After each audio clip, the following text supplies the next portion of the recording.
ఉత్తర ప్రత్యుత్తరంగా దావీదు రాసిన సంకీర్తనలు 41వ సంకీర్తన 1 నుంచి 10 వచనముల వరకు దేవుని వాక్యం చదవబడుతుంది. ఉత్తర ప్రత్యుత్తరంగా దావీదు రాసిన సంకీర్తనలు కీర్తన 41వ అధ్యాయం 1 నుంచి దేవుని వాక్యం చదవబడుతుంది. బీదలను కటాక్షించువాడు ధన్యుడు, ఆపత్కాలమందు యెహోవా వానిని తప్పించును.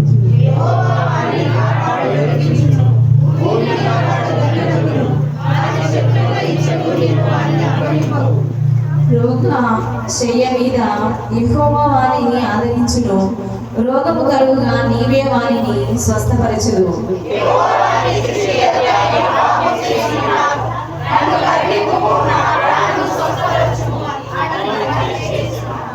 అయితే నా శత్రువులు నా విషయమై చెడ్డ మాటలాడుచున్నారు. వాడు ఎప్పుడు చచ్చును, వాని పేరు ఎప్పుడు మాసిపోవును అని చెప్పుకొనుచున్నారు.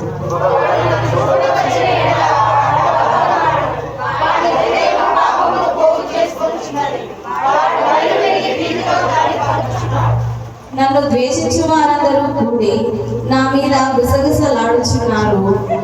నశింపజేయవలనని వారు నాకు కీడు చేయ ఆలోచించుచున్నారు.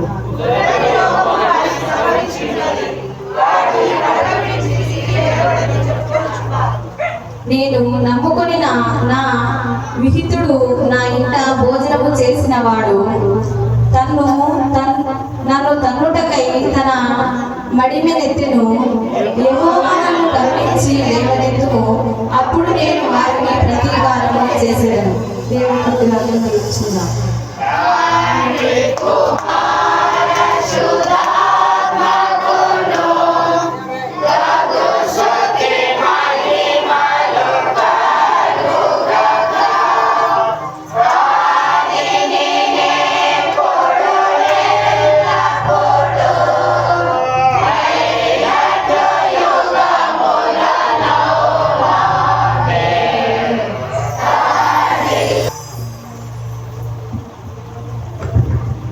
అందరికీ కన్యామరియమ్మ శుభాకాంక్షలు. పరిశుద్ధ బైబిల్ గ్రంథం నుండి లూకా సువార్త 1వ అధ్యాయం 26వ వచనం నుంచి కొన్ని వచనములు దేవుని వాక్యం చదువుతారు.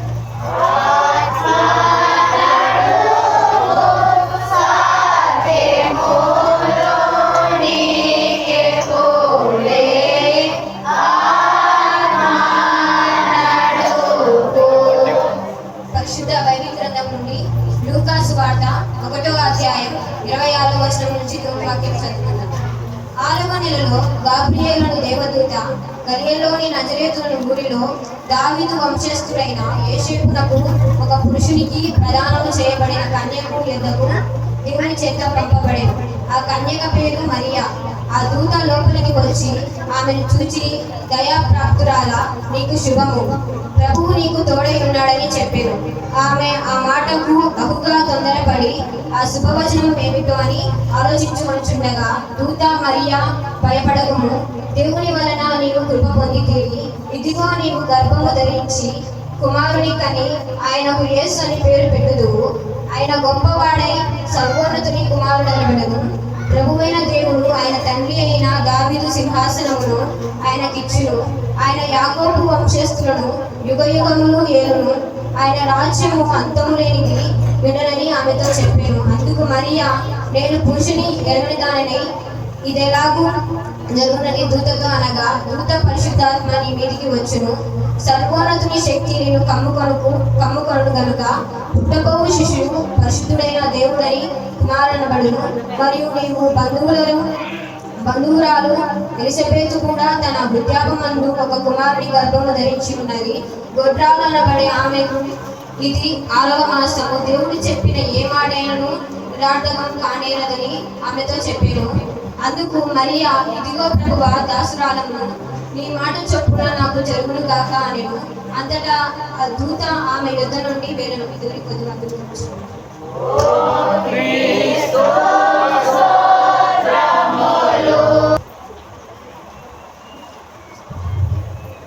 ముందుగా దేవునికి వందనాలు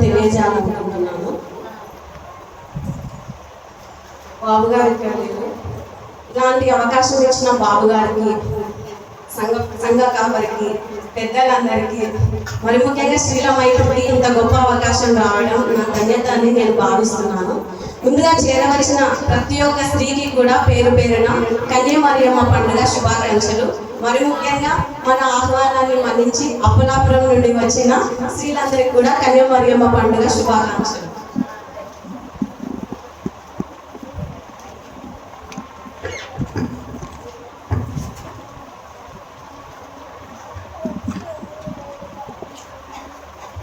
ముందుగా ఒక చిన్న ఉదాహరణ లాగా చెప్తాము. ఇందాక మనం చూసిన స్కిట్ లో 5 స్నేహితుల గురించి చూసినాం కదా, కానీ ఇప్పుడు నేను ఒక 5 రక్త సంబంధికుల గురించి చెప్పి మరియమ్మ గురించి తెలుసుకుందాం. రక్త సంబంధికులు అంటారు కదా, ఆ రక్త సంబంధికుల్లో ఒక 5 కుటుంబాలు ఉంటాయి. ఆ 5 కుటుంబాలలో ఒక అమ్మాయి ఉంటుంది, 15 సంవత్సరాలు 16 సంవత్సరాలు. మొదటి కుటుంబంలో ఉన్న స్త్రీ మంచిగా బాగా చదువుకొని అమెరికాలో సెటిల్ అయిపోతుంది, గుర్తుపెట్టుకోండి. రెండవ స్త్రీ చదువు అంతగా అవ్వదు, కానీ ఆమె ఈ ఏమంటాం బిజినెస్ వ్యాపారంలో మంచిగా రాణిస్తూ ఉంటుంది. మనకు తెలుసు కదా, చదువు కన్నా వ్యాపారం ఎక్కువ లాభం ఉంటుంది నాకు తెలిసి. ఇంకొక కన్య ఎలా అంటే చదువు ఉండదు, ఏమో ఉండదు, ఏదో నార్మల్గా ఉంది అంటే ఉంది. ఇంకొక కన్య చదువు లేదు కానీ మామూలుగా ఇంట్లో పనులు అన్ని చక్కగా చేసుకుంటారు. ఇప్పటికి 4 స్త్రీలు అయినారు.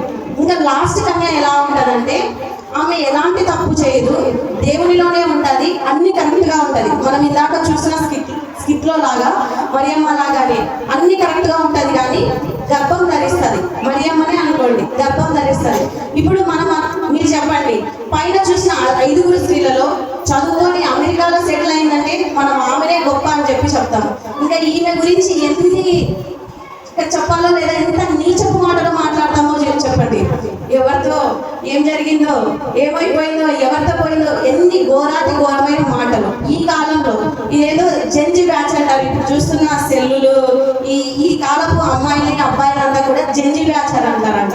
ఇప్పుడు మామూలేమా, ఈ అమ్మాయి ఇప్పుడు కాలంలో ఎవరు పని చేస్తారని చెప్పి అంటారు. కానీ అప్పటి కాలంలో మరియా ఎంత ఘోరమైన స్థితిలో ఉందో మనం ఒక్కసారి స్త్రీలుగా హృదయ పరిశీలన చేసుకోవాలి.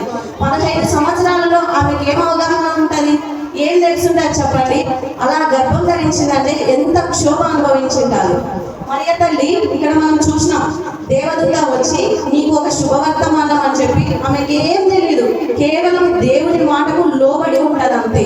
చెప్తాది కదా, నీవు పరిశుద్ధాత్మ అభిషేకంతో, అంటే ఇక్కడ మనకు క్లియర్గా తెలుసు, మనకు క్రైస్తవులుగా మనకు బాగా అర్థం అవ్వాల్సినది. ఇప్పటికీ కొంతమందికి తెలియదు. నేను మా వాళ్ళని కొంతమందిని అడిగి చూసిన, తండ్రి తెలుసా, కుమారుడు తెలుసా, పరిశుద్ధాత్మ తెలుసా అంటే నాకు దేవుడు తెలుసా అంటారు. కానీ మనకు అది కాదు కదా, తండ్రి, కుమార, పరిశుద్ధాత్మ, ఈ 3 మనకు అర్థం కావాలి. మనం పరలోక ప్రార్థన చేసే సమయంలో చేస్తాం లాస్ట్. యేసు నామమున చదువుకున్నా చదువుకోకున్నా ఎంతో కొంత లోక జ్ఞానం ఉన్న ప్రతి ఒక్కరు ఈ మాట అంటారు, యేసు నామమున అడుగుచున్నాను తండ్రి అంటాం. అంటే ఇక్కడ మనకు అర్థమవుతుంది, తండ్రి వేరు అని చెప్పట్లేదు. తండ్రి, కుమార, పరిశుద్ధాత్మ 3 ఆయా కాలముల బట్టి మనకు ఎంతగానో కృప చూపుతూ వచ్చారు. ఇక్కడ మరియమ్మ, యేసు ప్రభు కన్య మరియమ్మ గర్భమున కదా జన్మించేది. కానీ ఇక్కడ పరిశుద్ధాత్మ ఎక్కడి నుంచి వస్తారు? ఫస్ట్ మనకు యెహోవా దేవుడు మాట్లాడినాడు, మనకు తెలుసు కదా, ఎర్ర సముద్రాన్ని పాయలుగా చేయడం. తర్వాత యేసు ప్రభు జన్మిస్తాడు, ఆయన చనిపోయి తిరిగి లేచాక పరిశుద్ధాత్మ దేవుడు మన మధ్య సంచరిస్తాడు. కానీ ఇక్కడ మనం గమనించాల్సిన విషయం ఏంటంటే యేసు ప్రభు ఇంకా జన్మించలేదు, ఆమె గర్భమున అప్పుడే ఇంకా పడకముందే గబ్రియేలు దేవదూత చెప్తుంది, పరిశుద్ధాత్మతో నువ్వు అభిషేకం అన్నట్లు మనం ఒక మాట చదివినాం. అలా మనకు అవగాహన ఉండాలి. పరిశుద్ధాత్మ అభిషేకంతో ఆమె గర్భం ధరించింది. ఆమె ఎంత క్షోభ అనుభవించింది. దేవుడికి సమస్త జ్ఞాని, సర్వ జ్ఞాని అని చెప్పి చెప్తుంటాం కదా. ఆమె బాధ 15 సంవత్సరాలలో ఆమె హృదయ వేదన, అది చెప్పడానికి కూడా కష్టం. అమ్మ ఇది ఎందువల్ల జరిగిందనేది కూడా ఆమెకు వివరించలేని పరిస్థితి. ఆమె హృదయ బాధను అర్థం చేసుకోవడానికి దేవుడు సర్వజ్ఞాని, సమస్త జ్ఞానములకు మించిన సమాధానం దేవుడు మనకి ఇస్తాడనే వాక్యం మనం చూస్తాం. ఎలిజబెతుకు మనకు తెలుసు కదా, జకరియా, ఎలిజబెతు కూడా పిల్లలు పుట్టింటారు, సంతానం ఉండదు. మనం ఫస్ట్ చూసినాం. ఎలిజబెత్ వాళ్ళకు కూడా సంతానం ఉండదు. వృద్ధాప్యం అందు వాళ్ళు ఎలిజబెత్ గర్భం ధరించుండదు. ఆ కాలంలో వీరిద్దరు ఒకేసారి అంటే ఆ కాలంలో ఒకే సమయంలో గర్భం ధరిస్తారు. మరియమ్మ గర్భమున యేసు ప్రభు పడక ముందే ఆమె అప్పటికే 6 నెలలు అయి ఉంటది. అందుకు నా బాధ ఎవరితో పంచుకోవాలో తెలియట్లేదు కదా. నేను లాస్ట్కు మా అమ్మ చెప్పినా అర్థం కాదు. ఎందుకంటే మా అమ్మ కూడా వివాహమైంది, తల్లిదండ్రుల భార్య భర్తల కలయిక వల్ల కుమారుడు జన్మించాడు, కుమార్తె జన్మించాడు, అంతవరకు వాళ్ళకి జ్ఞానం. కానీ ఒక 15 సంవత్సరాల నా కడుపులో ఇలా ఇది జరిగింది కదా, నా బాధ ఎవరితో చెప్తే అర్థమవుతుంది అని చెప్పి ఆమె ఎంతో హృదయ వేదన పడుతుంది. మనం అక్కడ చూసినాం ఈ నాగస్కిట్లో. అలా దేవుడు ముందుగానే ఆలోచించి ఎలిజబెత్ను ముందుగానే దేవుడు సిద్ధపరిచినాడు అనమాట. ఆమె హృదయ బాధను పంచుకోవడానికి ఎలిజబెత్ దగ్గరికి వెళ్ళి ఎలిజబెత్ దూరపు బంధువురాలన్నమాట. ఆమె దూరపు బంధువురాల దగ్గరికి వెళ్ళి ఆమె హృదయ వేదన పంచుకుంటే ఎంతో కొంత ఊరట వస్తుంది. అందుకు దేవుడు ఆమెను అలా సిద్ధపాటు చేసినాడు. అక్కడ ఎలిజబెత్ ఇంటికి వెళ్ళిన తర్వాత అక్కడ వాళ్ళ ఇంట్లో 3 నెలలు ఉంటారంట. 3 నెలలు ఉండి ఆమె దగ్గర మంచి చెడు ఎందుకు ఇలా జరిగిందంటే, లేదు మరియమ్మ, మనం ఇది నమ్మాలి, మనం ఎంతో ధన్యులము, నేను ఎంతో వృద్ధాప్యమందు నన్ను గర్భం ధరించాను, నీవు స్త్రీలందరిలో ఆశీర్వదింపబడిన దానము, నీ గర్భమందరి శిశువు ఎంతో గొప్పవాడు, లోక రక్షకుడు, నీ మాటలు నా చెవిన పడగానే గర్భంలో శిశువులు కూడా చూడడానికి గర్భంలో శిశువు గంతులు వేసినాడంట. ఎంత గొప్ప అనుభూతి కలిగింది ఎలిజబెత్ చూడండి. అలా దేవుడు ఆమెకు ఊరట ఇవ్వడానికి దేవుడు ఎలిజబెత్ను సిద్ధపాటు చేసినాడు. ఇంతవరకు మనం స్కిట్లో కూడా చూసినాం ఈ ఇంట్రడక్షన్. ఇప్పుడు నా ప్రశ్న, ఎందుకు దేవుడు మరియమ్మను మాత్రమే ఎన్నుకున్నాడు?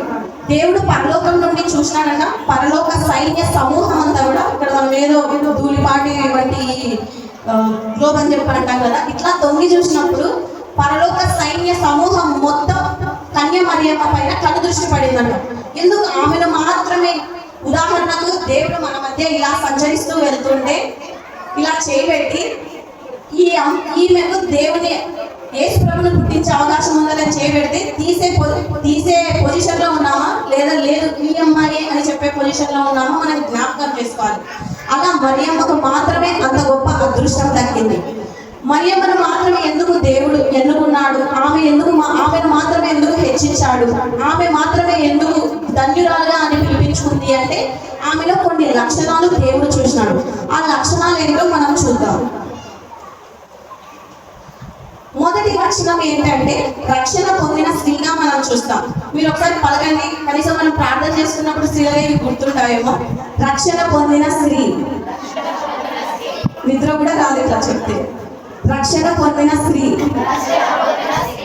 లూకా సువార్త 1వ అధ్యాయం 48వ వచనం చదవండి. లూకా సువార్త 1వ అధ్యాయం 48వ వచనం. నా ఆత్మ నా రక్షకుడైన దేవుని యందు ఆనందించను. రక్షకుడైన అంటే ఆమె గర్భంలోనే పుట్టేది, కానీ ఆమె ముందే నమ్ముతుంది రక్షకుడైన అని చెప్పి. అంటే ఇక్కడ ముందుగానే ఆమె పాప క్షమాపణ, ఆమెలో ఉన్న పాపములన్నీ కూడా యేసు ప్రభు దగ్గర ముందే ఆమె అన్ని తుడిచివేసుకునే. కానీ ఆమె స్నేహితులు మాత్రం ఎలా ఉన్నారు? అన్ని ఒకరిపైన ఒకటి ఆలస్యం చేస్తున్నారు, అర్థం కావట్లేదు. అందంగా అంటే ఒకరు పురులు చూపిస్తున్నారు, ఒకరు మోహం చూపిస్తున్నారు, ఒకరు నిద్రపోతున్నారు, అలా ఒక్కొక్కరు ఒకలాగా సిద్ధపాటు అవుతున్నారు. కానీ మరియమ్మ మాత్రం మనం పుట్టిందే తల్లి గర్భమున రూపింపబడక మునుపే దేవుడు మనల్ని ఎరిగినాడు. కానీ మనం పాపంలోనే పుట్టిన వారు అన్నట్లు మనకు తెలుసు. తర్వాత మనం రక్షణ పొంది అలా మనం మన పాపములను కడుగుకుంటాం. ఇక్కడ ఆమె చేసిన పాపములని కూడా వదిలిపెట్టింది అనమాట. అలా ఆమె రక్షణ గురించి ముందే తెలుసుకుంది. మనం ఈనాడు రక్షణ పొందిన స్థితిలో ఉన్నామా లేదా ఒక్కసారి జ్ఞాపకం చేసుకోండి. శరీర రక్త దారాలు పుచ్చుకున్నప్పుడు ఒక్క సెకండ్ ఎప్పటికైనా గుర్తుకొచ్చినాయా? ఒకసారి క్వశ్చన్ మనం హృదయ పరిశీలన చేసుకోండి. నాకైతే ఇట్లా చేతులు వణుకుతుంటే ఇది నిజమో అబద్ధమో అన్నట్లు. ఆనాడు దేవుని మందసం మోసే టైంలో ఇలా ముట్టుకోగానే దేవుని మందసం అర్హులు కాదన్నట్లు ఒకతను చనిపోతాడు. ఈనాడు శరీర రక్త దారాలు పుచ్చుకున్న టైంలో లేదంటే మన పాపాలు ఒప్పుకునే టైంలో అన్ని మనం రక్షణ పొందే స్థితిలో ఉన్నామా లేదా? లేదు.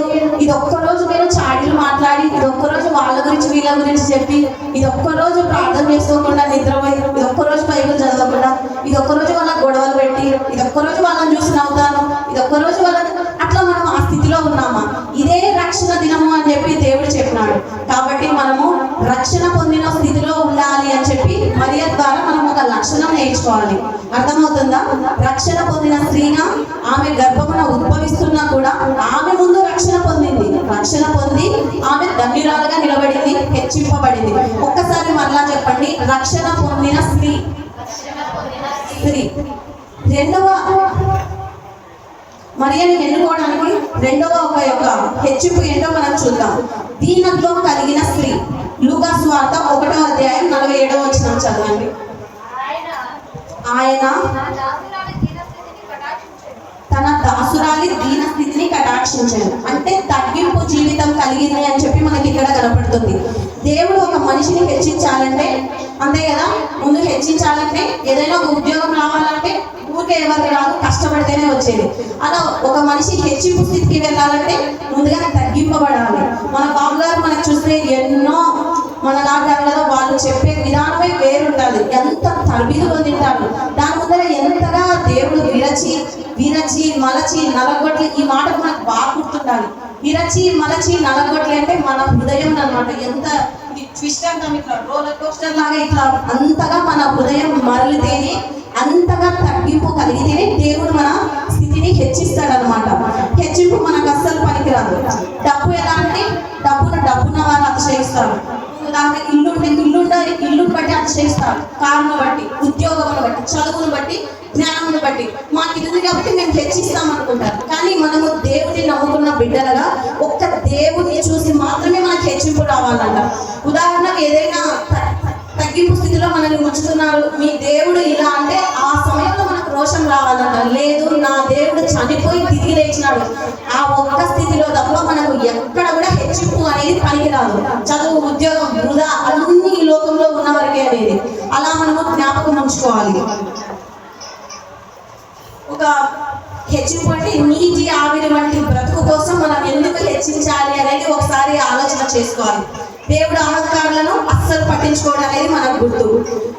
యోహాను సువార్త 1వ అధ్యాయం 3వ వచనం చదవండి. యోహాను సువార్త. కలిగి ఉన్నదేది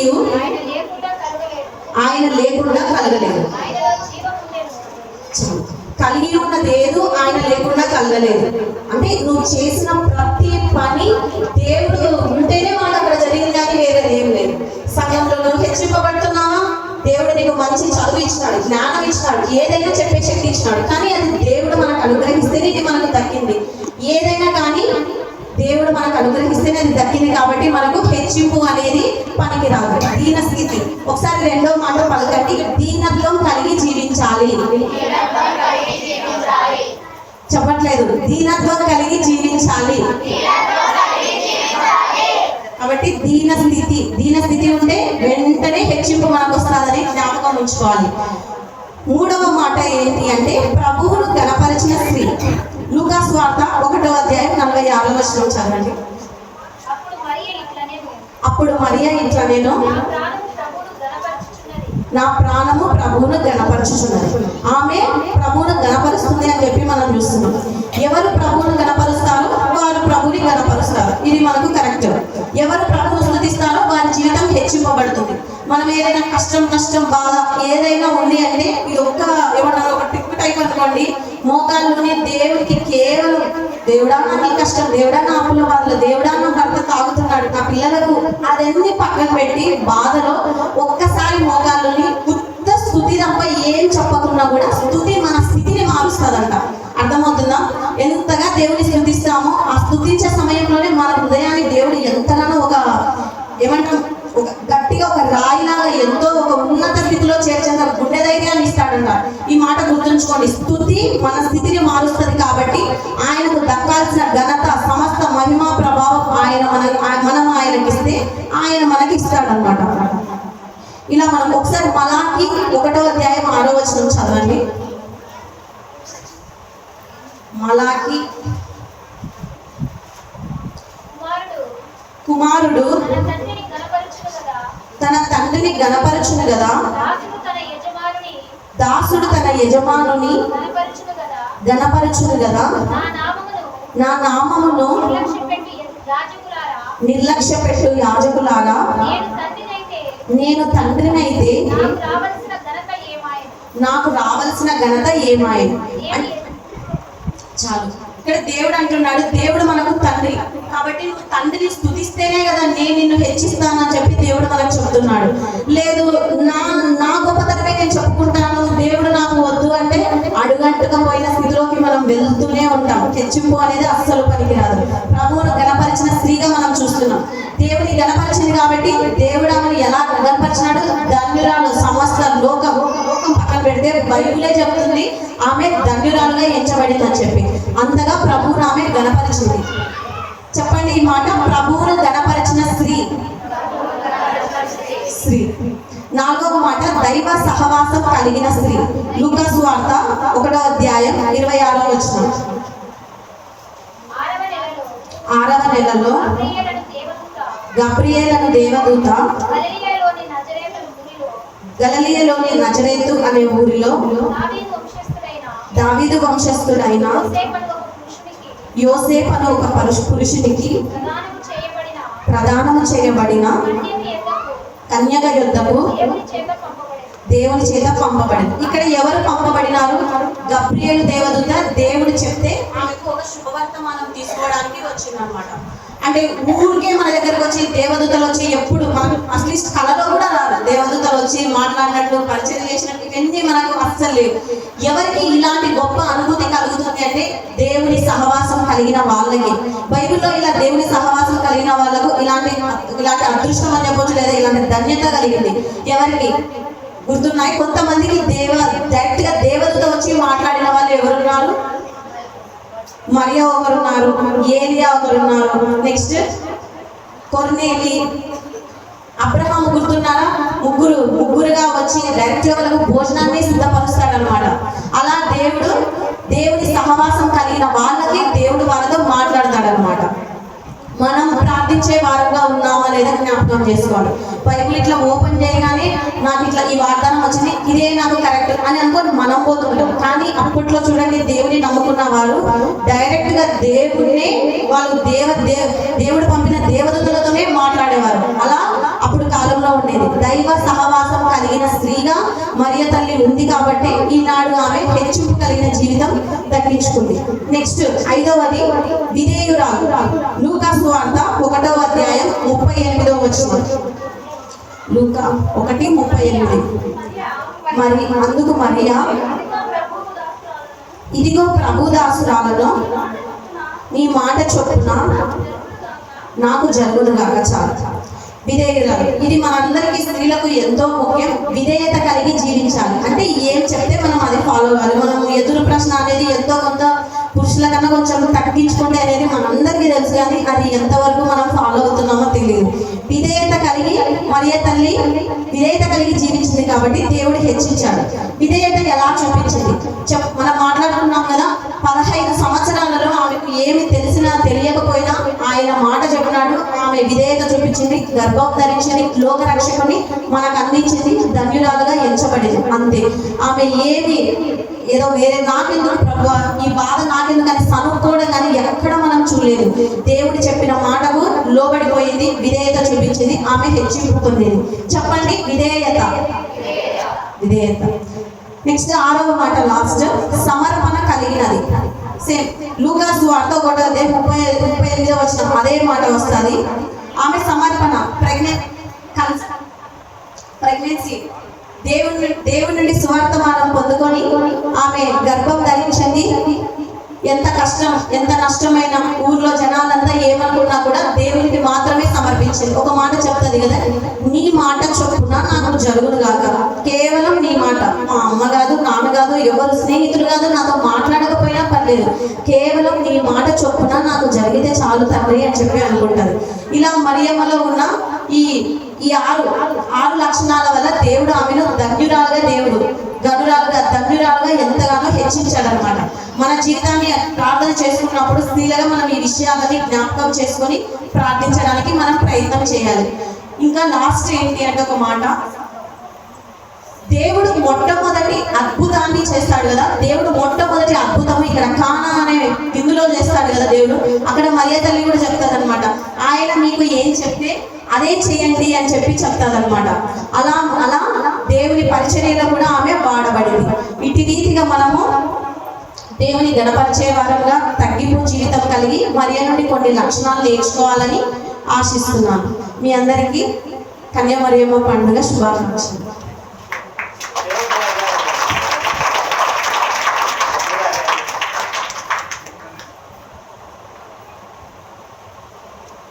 ఇప్పుడు అమలాపురం సంఘం నుంచి ఈ కన్యమరమ్మ పండుగ సందర్భంగా కొన్ని మాటలు వారు మాట్లాడవలసిందిగా ఆహ్వానిస్తున్నారు.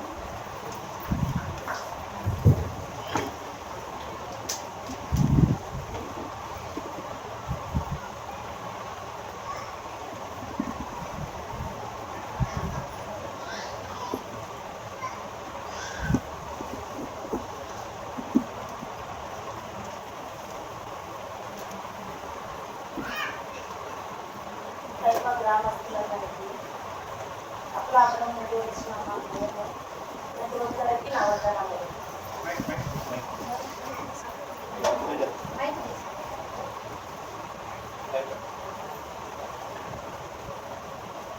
కన్యా మరియమ్మ పండుగ సందర్భంగా అందరికీ శుభాలు వందనములు. మనం స్త్రీల గురించి బైబిల్లో చూసుకున్నది ఏమనగా చాలా మంది స్త్రీలు ఉన్నారు పరిశుద్ధ గ్రంథంలో. మనము ఎవరినైనా సపోజ్ ఉదాహరణకు చూసుకున్న వాళ్ళమైతే మనము స్త్రీలలో రూతు నయోమి అత్తకోడళ్ళగా ఉన్నారు. కానీ వారిద్దరు ఎంతగానో ఈ రోజులలో అత్తకోడళ్ళు ఎలా ఉన్నారు, అసలు ఐక్యత లేదు, సమాధానం లేదు, శాంతి లేదు. కానీ వారిద్దరు నయోమి రూతు ఎంతగానో ఒక తల్లి కూతురులాగా ఇంత బాగా ఐక్యతగా వాళ్ళు నడుచుకున్నారు. మనమైతే ఈ రోజులలో అంత ఐక్యత లేదు, సమాధానం లేదు. కానీ మనము కూడా దేవునికి లోబడి దేవుని పిల్లలుగా మనం కూడా ఒకరినొకరు ప్రేమించుకుంటూ బ్రతకాల. కానీ ఆ రోజులలో మరియమ్మ కూడా కన్యక మరియమ్మ వివాహం కాక ముందే మరియమ్మకు ఏమి తెలియకముందే దేవుడు దూతతో ప్రత్యక్షమై చెప్పినాడు కదా. ఈ రోజులలో అయితే మనం ఎంతగానో చదువుకొని గొనుగుకొని అమ్మో వివాహం కాక తనకే గర్భవతి అయింది అనుకుంటాం. కానీ దేవుడే మనకు చెప్పిన విధముగా గర్భము ధరించింది. అలా స్త్రీలు చాలా మంది బైబిల్లో చాలా ఎస్తేరు గురించి చెప్తే ఎస్తేరు కూడా ధైర్యముగా ఆమె ఇంతగానో ముందుకొచ్చి తన ప్రజలను యూదులను రక్షించడానికి రాజు దగ్గరకు వెళ్ళింది. ఎస్తేరు గ్రంథము 4:16 చూస్తే, నీవు పోయి భూషణునందున కనబడిన యూదులందరినీ సమాజ మందిరమునకు సమకూర్చి నా నిమిత్తము ఉపవాసం ఉండి 3 దినములు అన్నపానములు చేయకుండుడి. నేనును నా పనికత్తలు కూడా ఉపవాసం ఉండి ప్రవేశించుట న్యాయ వ్యతిరేకముగా నున్నను. నేను రాజు వద్దకు ప్రవేశించుదను, నేను నశించెదను. అటువలనే మొర్దెకై బయలుదేరి ఎస్తేరు తన ఆజ్ఞాపించిన ఎంతటి ప్రకారముగా జరిగించాను. ఎస్తేరు రాణి ఎంత ధైర్యవంతురాలు చూసుకుందాము బైబిల్లో. ఆమె అశ్వినందున కనబడిన యూదులందరికీ సమాజ మందిరంలో సమకూడి ఉపవాసం ఉండి 3 దినములు అన్నపానములు పుచ్చుకోకుండా ఉపవాసం ఉండి దేవుని మందిరంలో ప్రార్థించి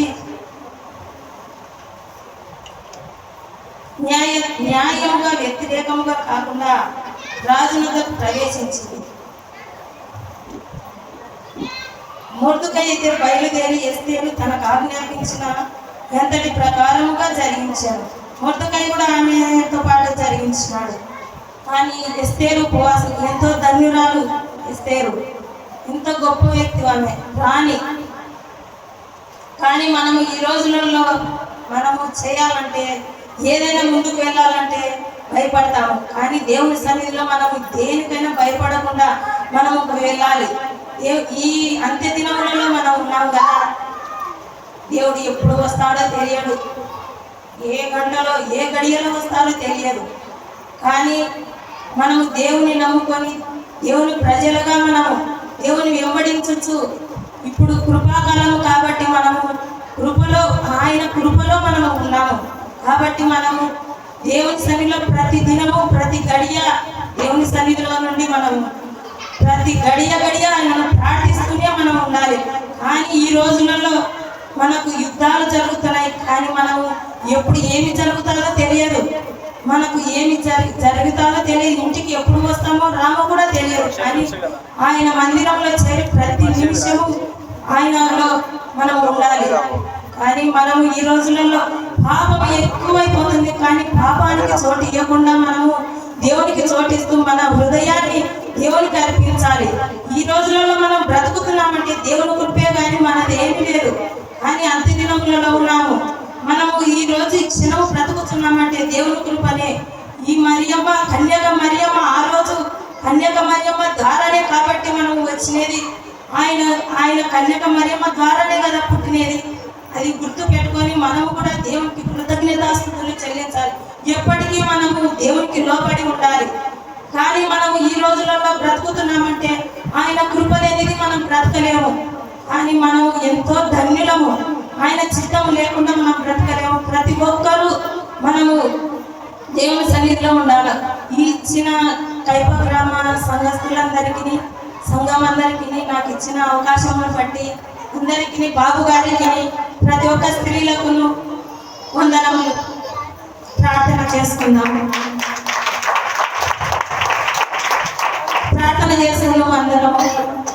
మహాఘనమైన తండ్రి, మహోన్నతుడా, నీకు అనేకమైన స్తోత్రములు నైనా తండ్రి. ఈ రోజునైనా మీ సన్నిధిలో చేరి కైపా గ్రామము, అపలాపుర సంఘ గ్రామము మేము చేరినైనా నిన్ను స్తుతించే భాగ్యమును మాకు ఇచ్చినందుకు నీకు స్తోత్రములు నైనా. అడుగుడి మీకు ఇవ్వబడును, వెతుకుడి మీకు దొరుకును, తట్టుడి తీయబడునని సెలవిచ్చిన దేవా, ఈ రాత్రికాల సమయంలోనైనా కైప గ్రామ సంఘస్థులందరికీ నైనా ఆసక్తినిచ్చి తండ్రి, ఈ పండుగ సందర్భంలో మమ్మల్ని నిలవబెట్టినావు నైనా తండ్రి. వారు ఎంతో ప్రేమపూర్వకంగా మమ్మల్ని ఆహ్వానించినారు ప్రభువా. అవును తండ్రి, ప్రేమించి ఈ రోజులలో ప్రేమ దయ గుణము లేకున్నప్పటికీ కూడా నైనా ఐక్యత, శాంతి, సమాధానమును ప్రతి ఒక్క బిడ్డకు దయచేయండి ప్రభువా. వందనములు, స్తోత్రములు, నమస్కారములు నైనా తండ్రి. వాక్యానుసారముగా ప్రతి ఒక్క బిడ్డ నడుచుకొని సైతాను శోధనలో పడకుండానైనా నీ వైపు తిరిగినైనా తండ్రి మమ్మల్ని మార్గంలో తిప్పుకోనమని అడుగుతున్నాము. స్తోత్రములు, నమస్కారములు నైనా తండ్రి. పాపులమని ఉండకుండానైనా పవిత్రులుగా చేయండి ప్రభువా. నీకు స్తోత్రములు నైనా. ఎంత దౌర్భాగ్య స్థితి నుండి మీ రక్తముతో మమ్మలను నైనా కడిగి పవిత్రపరిచిన దేవానికి స్తోత్రములు నైనా. ఈ లోకమునకు నైనా తండ్రి నర రూపధారునిగా వచ్చినారు నైనా, నీకు స్తోత్రములు నైనా. మా కోసము శరీరముగా రిక్తునిగా నైనా ఈ లోకానికి వచ్చినారు ప్రభువా. స్తోత్రములు నైనా. నీ వైపు నాగేటి సాలవని ఎత్తునబడింది,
పిల్లలందరూ ఒక నృత్యం చేయబోతున్నారు. అందరు వీక్షించండి.